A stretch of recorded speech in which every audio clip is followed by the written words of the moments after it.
কথাগুলো লিখেছেন, অনেকে নেগেটিভ কথাও লিখেছেন।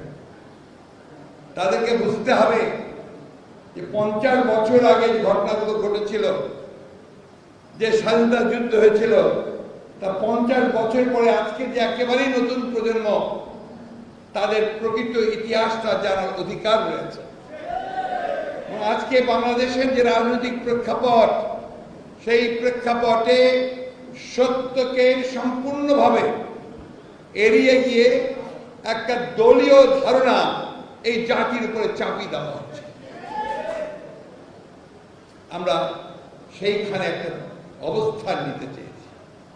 আমরা সেই জায়গায় এই দেশের সবচেয়ে বড় রাজনৈতিক দল হিসেবে, এই দেশের সবচেয়ে দায়িত্বশীল দল হিসেবে এবং স্বাধীনতার ঘোষকের দল হিসেবে আমরা আমাদের দায়িত্ব মনে করেছি যে সত্যিকার অর্থেই প্রকৃত যে ইতিহাস, সেই ইতিহাস আমাদের ভবিষ্যৎ প্রজন্মের সামনে তুলে ধরা। প্রথম যখন এই বিষয় নিয়ে আমরা সাংবাদিক ভাইদের সঙ্গে বসেছিলাম, সম্ভবত 27 তারিখে, 27 তারিখে, সেদিন অনেক সাংবাদিক ভাই আমাদেরকে এই প্রশ্নগুলো করেছেন যে আপনারা স্বাধীনতা সুবর্ণ জয়ন্তী কেন করছেন? আরে স্বাধীনতা কি একা আওয়ামী লীগের না কোনো ব্যক্তির? স্বাধীনতা সমগ্র দেশের মানুষের। এই স্বাধীনতার জন্য প্রাণ দিয়েছে আমাদের লক্ষ লক্ষ মানুষ। এই স্বাধীনতার জন্য প্রাণ দিয়েছেন আমাদের হাজার হাজার তরুণ, কৃষক, যুবা, ছাত্র ছাত্রী। এই স্বাধীনতার জন্য আমাদের মা বোনেরা তাদের সংগ্রাম হারিয়েছেন। সুতরাং এটাকে স্মরণ করে সেই স্বাধীনতার মূল যে চেতনা, সেই চেতনাকে জনগণের মধ্যে, বিশেষ করে ভবিষ্যৎ প্রজন্মের মধ্যে ছড়িয়ে দেওয়া বিএনপির দায়িত্ব। সেই কারণেই আমরা এই কাজগুলো শুরু করেছি। আজকে আপনারা আমাদের বক্তাদের বক্তব্যের মধ্যে শুনলেন 7ই জানুয়ারি সম্পর্কে, দুঃখিত 7ই মার্চ সম্পর্কে। 7ই মার্চ একটা দিন, 26শে মার্চ আরেকটা দিন, কিন্তু তার আগে দীর্ঘকাল ধরে এই দেশের মানুষ স্বাধিকারের জন্য, স্বাধীনতার জন্য সংগ্রাম করেছে, লড়াই করেছে। এই যুদ্ধ শুধু 1 দিন, 2 দিন, 3 দিনের নয়। সেই মুঘলরা যখন এসেছে, অন্যান্য যোদ্ধারা যারা এসে দখল করতে চেয়েছে, তাদের বিরুদ্ধে এই দেশের মানুষ রুখে দাঁড়িয়েছে। ব্রিটিশদের বিরুদ্ধে এই দেশের মানুষ, তরুণরা, যুবকের, তারা রুখে দাঁড়িয়েছে।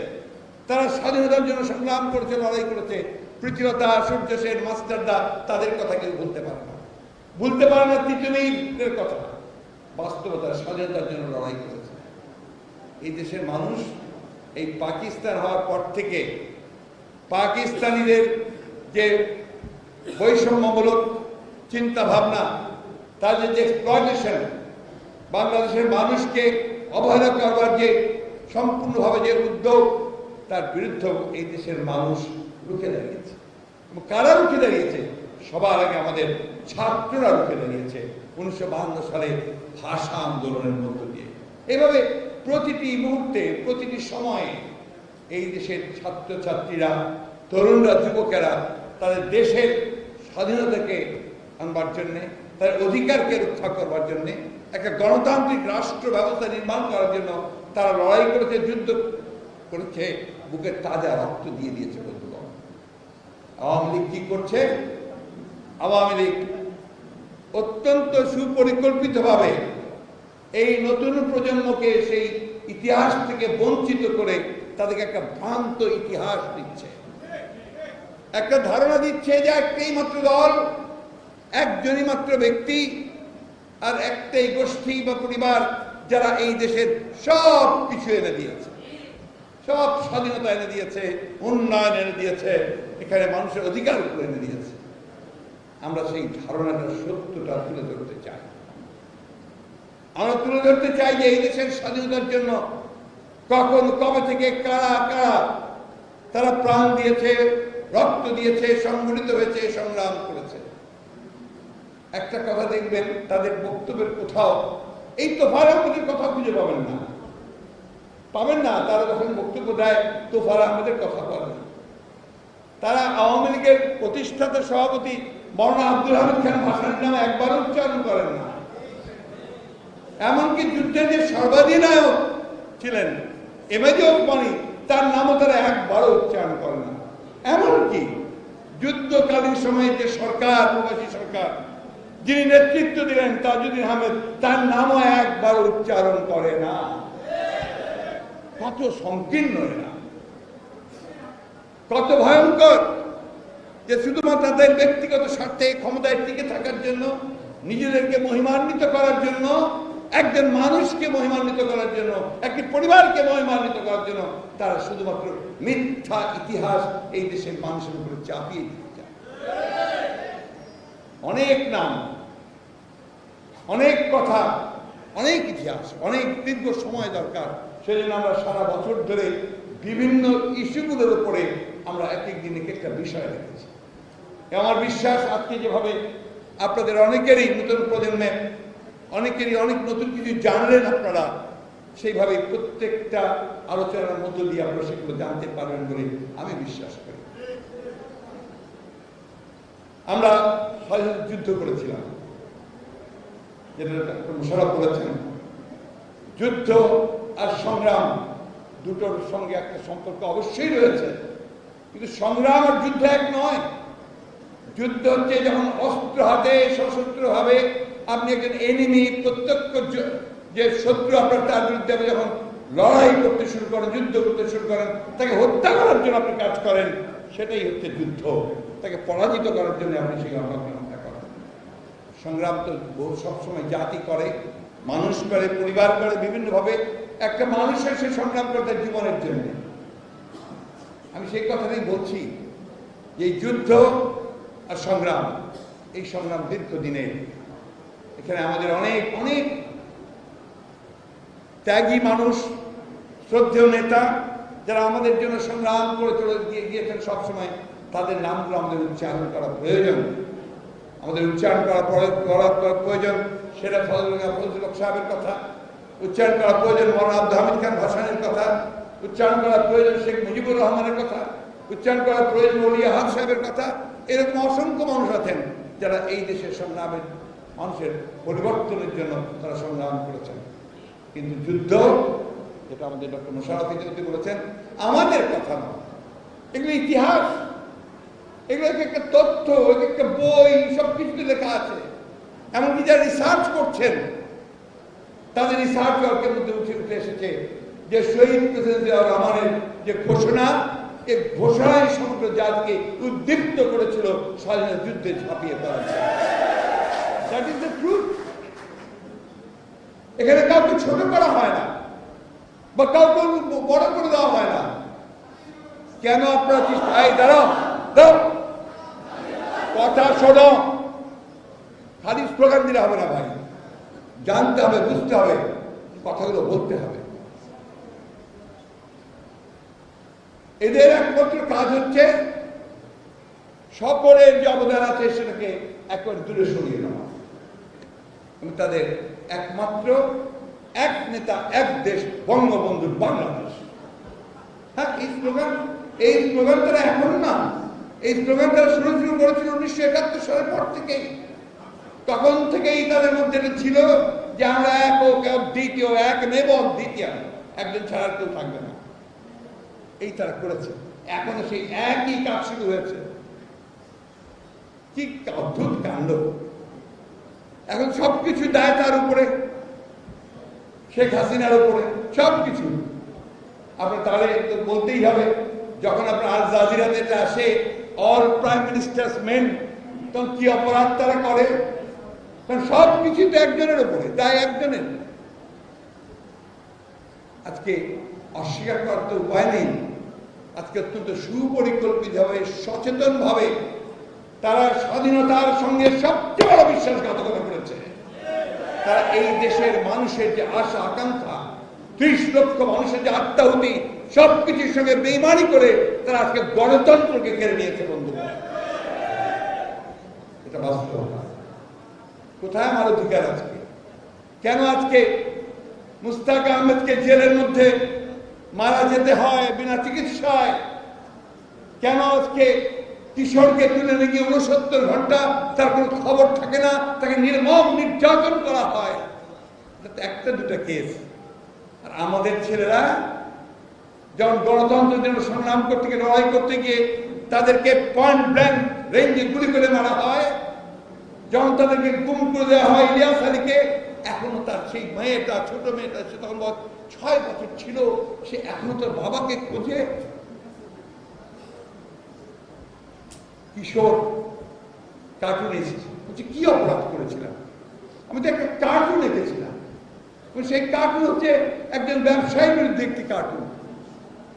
তাহলে কি আমরা ধরে নেব যে ওই ব্যবসায়ের যত উপকর্ম তার সঙ্গে আপনাদের সরাসরি সংযোগ আছে? তাহলে কেন আজকে বাংলাদেশের আইন শৃঙ্খলা রক্ষাকারী বাহিনীরা তারা আজকে এইভাবে মানুষকে তুলে নিয়ে গিয়ে নির্মম নির্যাতন করছে? ডিজিটাল সিকিউরিটি অ্যাক্ট কেন তৈরি করেছেন? এখনো বলছেন, বড় গলায় বলছেন এটা বাতিল হবে না, এটা প্রয়োজনে দেওয়া হয়েছে। কার প্রয়োজনে দিয়েছেন? আপনার নিজেকে রক্ষা করার প্রয়োজনে দিয়েছেন, আপনার দলকে রক্ষা করার প্রয়োজনে দিয়েছেন। আপনাদের অন্যায়, আপনাদের অত্যাচার, আপনাদের নির্যাতন, আপনার বেআইনি শাসন, তাকে রক্ষা করবার জন্য আপনারা এই ডিজিটাল সিকিউরিটি অ্যাক্ট করেছেন। বন্ধুগণ, আমাদেরকে এই বিষয়গুলো জানতে হবে। আজকে এই সরকার, আমি বারবার করে একটা কথা বলি, যেটা একটা দানবীয় সরকার, মনস্ট্রাস গভর্নমেন্ট। দানব যেভাবে আপনার সম্পূর্ণভাবে ধ্বংস করে দেয়, এরা আজকে বাংলাদেশের সমস্ত স্বপ্নগুলোকে ভেঙে দিয়েছে, ধ্বংস করে দিয়েছে, আশা আকাঙ্ক্ষাগুলোকে চুরমার করে দিয়েছে। আমাদের শিশুরা, সন্তানেরা, তারা ভবিষ্যৎ বাংলাদেশে জন্ম নেবে কিভাবে, বাড়বে, বড় হবে কিভাবে, কিভাবে চলবে তারা জানবে। এখানে ওই একটি দল, একটি ব্যক্তি ছাড়া আর কেউ নাই। মিথ্যা ইতিহাস দিয়ে তাদেরকে বড় করা। আমাদের এই দায়িত্ব এই ইতিহাস পরিবর্তন করে সত্যিকার অর্থে যারা ইতিহাস লেখেন, কোনো ব্যক্তির দরকার নেই, আমাদেরও দরকার নেই, যারা সত্যিকার ইতিহাস লিখবে তাদেরকে দিয়ে ইতিহাস লেখাতে হবে। আমরা অতীতচারিতা করতে চাই না, পেছনের দিকে যেতে চাই না। আমরা সত্যিকার অর্থে এই 50 বছর পরে কেন আমাদের এই কথাগুলো বলতে হবে? কেন আজকে আমাদের বলতে হবে যে আমরা স্বাধীন নই?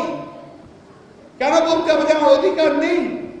কেন বলতে হবে যে আজকে যে বসে আছেন সমস্ত সাংবাদিক ভাইরা, তাদেরকে কেন মুখ বন্ধ করে মাথা নিচু করে থাকতে হবে?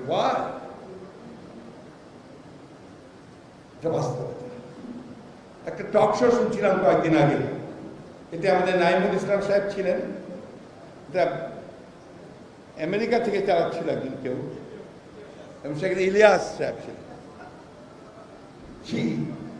একেবারে মুখ বন্ধ হয়ে গেল নাইমুল ইসলাম সাহেব, জবাব নেই। কিভাবে জবাব দেবে? কেন আজকে তারা কথা বলতে পারছেন না? সে সত্যটা বলুন। সেই সত্যটা তারা বলতে চায়। আজকে গভর্নেন্স বিষয়ে যখন আপনার বিদেশি সাংবাদিককে মোকাবেলা করেন, তখন কথা দিয়ে উত্তর দিতে পারেন না, কথা জবাব দিতে পারেন না। কারণ আফটার অল এডুকেটেড ম্যান, শিক্ষিত লোক, সবগুলো একসাথে মিথ্যা বলতে পারেন না, যার ফলে তাকে বলা হয় যে হি ইজ নট ফিট। ওনার যেগুলো যাওয়া উচিত না আওয়ামী লীগের পক্ষ থেকে। বন্ধুগণ, বক্তব্য দীর্ঘ করব। জোর লড়াই, আমি ওই সংগ্রামের কথা বলছি, জোর সংগ্রাম। এই সংগ্রামে আমাদের জিততে হবে। স্লোগানটা এইটা, এ লড়াইয়ে জিততে হবে। স্লোগানটা এইটা যে এই ভয়াবহ ভয়ঙ্কর দানবকে সরাতে হবে। উত্তর দক্ষিণ স্লোগান নয়, স্লোগান হতে হবে নিপাত যাক, স্বৈরাচার নিপাত যাক, এই স্লোগান হতে হবে। উত্তর দক্ষিণ অনেক দিয়েছি আমরা, এবার একটু সরাসরি সরাসরি যাই। প্লিজ প্লিজ প্লিজ, আর যারা প্লিজ বাইরে একটু থামেন, এই থামো থামো থামো, এক দফা একটা দিবা বাইরে। আরেকটা দেখুন, এরা দাবি করে যে এরা গণতন্ত্রে বিশ্বাস করে, এরা দাবি করে এরা বিচার, সুষ্ঠু ন্যায় বিচারে বিশ্বাস করে, এটা দাবি করে, সবসময় দাবি করছে। এমনকি সেদিনও বলেছে আদালত তার কাজ করবে, কেউ মারা গেলে আমরা কি করতে পারি, সেদিনও বলেছে, প্রধানমন্ত্রী বলেছে।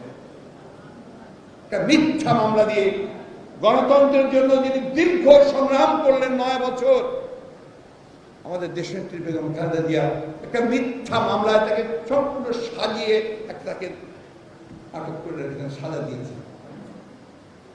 কি কারণে? দুর্নীতি। এতটুকু প্রমাণ করতে পারেননি কোর্টে দুর্নীতি হয়েছে। বিচার ব্যবস্থাকে ধ্বংস করে দিয়ে নিজেদের দলীয়করণ করেছেন, তাদের দিয়ে আজকে রায় দেওয়াচ্ছেন যে উনি দুর্নীতি করেছেন। হাজার হাজার কোটি টাকা দুর্নীতি করছেন, লোপাট হয়ে যাচ্ছে। আপনাদের নিজেদের কথা এখনো বের না হলে আত্মীয় স্বজনদের কথা বেরিয়ে গেছে, পত্র পত্রিকায় এসে গেছে। এমনকি ইন্টেলিজেন্স ব্যুরো না সিআইডি বোধহয় না, ফরিদপুরেরটা কে করেছে, সিআইডি যে রিপোর্ট দিয়েছে 4000 পাতার, সেখানে বলছে যে আত্মীয় স্বজনরা এই হাজার হাজার কোটি টাকা পাচারের সঙ্গে জড়িত। এটা একটা ছোট্ট ঘটনা। আমাদের খসরু যেটা বলেন ওই যে টপ অফ দি আইসবার্গ, হ্যাঁ, একটা ওই আইসবার্গের ওপরে ছোট্ট একটা ঘটনা। আর প্রতিটি ক্ষেত্রে হাজার হাজার কোটি টাকা বার করে নিয়ে চলে গেছে। কত হাজার যে নিয়েছেন এটা এখন আমরা বলতে পারবো না। এই বাংলাদেশটা আমরা চাই না। আমরা তো এমন বাংলাদেশ চাইনি যে আমি আওয়ামী লীগ করি না এই জন্য আমার চাকরি হবে না, আমার ছেলে হয় না। আর যদি গন্ধ থাকে, বিএনপির এতটুকু গন্ধ, তাহলে বিএনপি করে, দেওয়া যাবে না। কেন? এই যে করছেন, দেশকে এই জায়গায় ছেড়ে নিয়ে যাচ্ছেন, একটা একদলীয় শাসন ব্যবস্থার দিকে নিয়ে গেছেন ইতিমধ্যে। এই যে আমাদের অধিকারগুলো হরণ করে নিচ্ছেন, এই যে আমাদের সমস্ত সন্তানদের ভবিষ্যৎ নষ্ট করে দিচ্ছেন, তার জবাব কি আপনাকে একদিন দিতে হবে না? জনগণের কাতারে দিতে হবে। বন্ধুগণ, আমাদের মনে রাখতে হবে সব সময় যে আমরা একটা বড় কাজে হাত দিয়েছি। সেই কাজটা হচ্ছে গণতন্ত্রকে ফিরিয়ে আনার কাজ। এই কাজটা হচ্ছে দেশনেত্রী বেগম খালেদা জিয়া, তাকে মুক্ত করার কাজ। এই কাজ হচ্ছে যে আমাদের স্বাধীনতার ঘোষক শহীদ প্রেসিডেন্ট জিয়া রহমান, তাকে তার মর্যাদা পূর্ণভাবে স্থাপিত করার কাজ। ওনারা খেতাব তুলে নেবেন। আরে তোমার খেতাবে কি যায় আসে? জিয়া রহমানের খেতাব দরকার হয় না। জিয়া রহমান প্রত্যেকের হৃদয়ের মধ্যে বসে আছে। আমি এই কথা আরো কয়েকবার বলেছি। আপনার কিউবাতে ফিডেল ক্যাস্ট্রো, যিনি 90 বছর বয়সে, প্রায় 90 বছর পরে মারা গেলেন, তিনি আপনার একবার অ্যারেস্ট হলেন। ওই আপনার যারা রিয়াকশনারি গভর্নমেন্ট ছিল বা তিস্তার, তাদের দ্বারা গ্রেফতার হলেন। তার ট্রায়াল হলো তাদের দ্বারা, স্বৈরাচারী সরকারের হাতে 14 বছর জেল। তিনি এইভাবে দাঁড়িয়েছিলেন কাঠগড়ায়। যখন রায় ঘোষণা করলো, তখন উনি চিৎকার করে হেসে বলেন, condemn me, does not matter, history will have followed me. তোমরা আমাকে সাজা দেবে না, কি দেবে দাও, তাতে কিচ্ছু যায় না, ইতিহাস আমাকে ধারণ করবে। শহীদ প্রেসিডেন্ট আমাকে ইতিহাস ধারণ করেছে। তাকে এত সহজেই নিচে ফেলা যাবে না, যাবে না, যাবে না। আমরা সবাইকে মর্যাদা দিতে চাই, আমরা সবাইকে মর্যাদা দিয়েছি। আমরা কাউকে ছোট করতে চাই না। এখানে কাউকে ছোট করার জন্য আমরা আজকে এই দিনটা আমরা এই দিন আলোচনা করছি না। বন্ধুগণ, আমরা তারেক রহমান সম্পর্কে যা খুশি তাই বলতে থাকেন, কত কথা বলতে থাকেন। আপনাদের গভর্নমেন্ট আছে, মিডিয়াকে নিয়ন্ত্রণ করছেন, এমনকি তার কথাবার্তাগুলো এখানে প্রচার হতে দেন না আদালতের নির্দেশে। আর এই আদালত, কিন্তু তাকে কি আপনারা এই দেশের মানুষের কাছ থেকে আলাদা করতে পারছেন?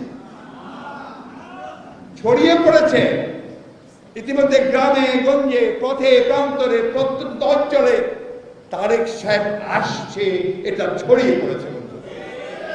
তিনি আসবেন, ইতিমধ্যে তিনি এসে গেছেন তরুণদের মধ্যে, ইতিমধ্যে তিনি যুবকদের মধ্যে এসে গেছেন। আমরা বিশ্বাস করি তিনি এই দেশে আসবেন, আমরা বিশ্বাস করি তিনি আমাদের নেতৃত্ব দেবেন, আমরা বিশ্বাস করি তার নেতৃত্বে তিনি যেখানেই থাকুন না কেন, তারই নেতৃত্বে আমরা বাংলাদেশে গণতন্ত্র প্রতিষ্ঠা করব, দেশের খালেদাকে মুক্ত করব এবং তাকে সসম্মানে দেশে ফিরিয়ে আনব। 35 লাখ লোকের বিরুদ্ধে মিথ্যা আইনি মামলা দিয়েছেন কেন? এতই যদি আপনাদের ভালো কাজ করেছেন, এতই যদি নিজের উপর বিশ্বাস, এই মিথ্যা মামলা দেন কেন গ্রামের সাধারণ মানুষদেরকে? কেন এই আমাদের ছেলেরা এখানে ডেমনস্ট্রেশন করতে যায়, কথা বলতে যায়, কখন নির্মম ভাবে কেন তাদেরকে প্রহার করেন? কেন তাদেরকে গ্রেফতার করে তুলে নিয়ে যান? কেন এতটুকু ন্যূনতম সম্মান দিতে চান না? আমাদের স্থায়ী কমিটির সদস্য মির্জা আব্বাস যখন গাড়ি নিয়ে বার হয়, তার সঙ্গে থাকা মজনুকে আমরা কেন গ্রেফতার করেন? দাঁড়াও দাঁড়াও, চাও চাও বাবা, একটু দাঁড়াও, একটু দাঁড়াও, শেষ করি তারপর তোমারটা শুরু করবো। হ্যাঁ প্লিজ। এটা আমাদেরকেই এই ছেলেদেরকে মুক্ত করতে হবে। আমাদেরকে এই 35 লাখের লোকের মামলা প্রত্যাহার করে নিতে হবে। আমাদেরকে এই দেশনেত্রী বেগম খালেদা জিয়াকে আন্দোলনের মধ্য দিয়ে বের করে নিয়ে আসতে হবে। আমাদেরকে তারেক রহমান সাহেবকে দেশে ফিরিয়ে আনতে হবে। আমাদেরকে ইতিহাসের সত্যিটাকে প্রতিষ্ঠা করতে হবে। আসুন, এই 50 বছরে বাংলাদেশে আমরা যা অর্জন করতে পারিনি, আমাদের ন্যূনতম অধিকার, আমাদের স্বাধীনতার অধিকার, কথা বলার অধিকার, তাকে ফিরে নেওয়ার জন্য, গণতন্ত্র প্রতিষ্ঠা করার জন্য আমরা সবাই ঐক্যবদ্ধ হয়ে একসাথে আমরা সংগ্রাম করি। সংগ্রামের মধ্য দিয়ে আমরা আমাদের অধিকারকে ফিরিয়ে নিয়ে আসি। আপনাদের সকলকে ধন্যবাদ। আসসালামু আলাইকুম, খুদা হাফেজ। বাংলাদেশ জিন্দাবাদ, বাংলাদেশ জাতীয়তাবাদী দল জিন্দাবাদ, শহীদ জি অমর হোক, দেশনেত্রী খালেদা জিয়া জিন্দাবাদ, তারেক রহমান জিন্দাবাদ। আগামী পরশু 9 মার্চ 71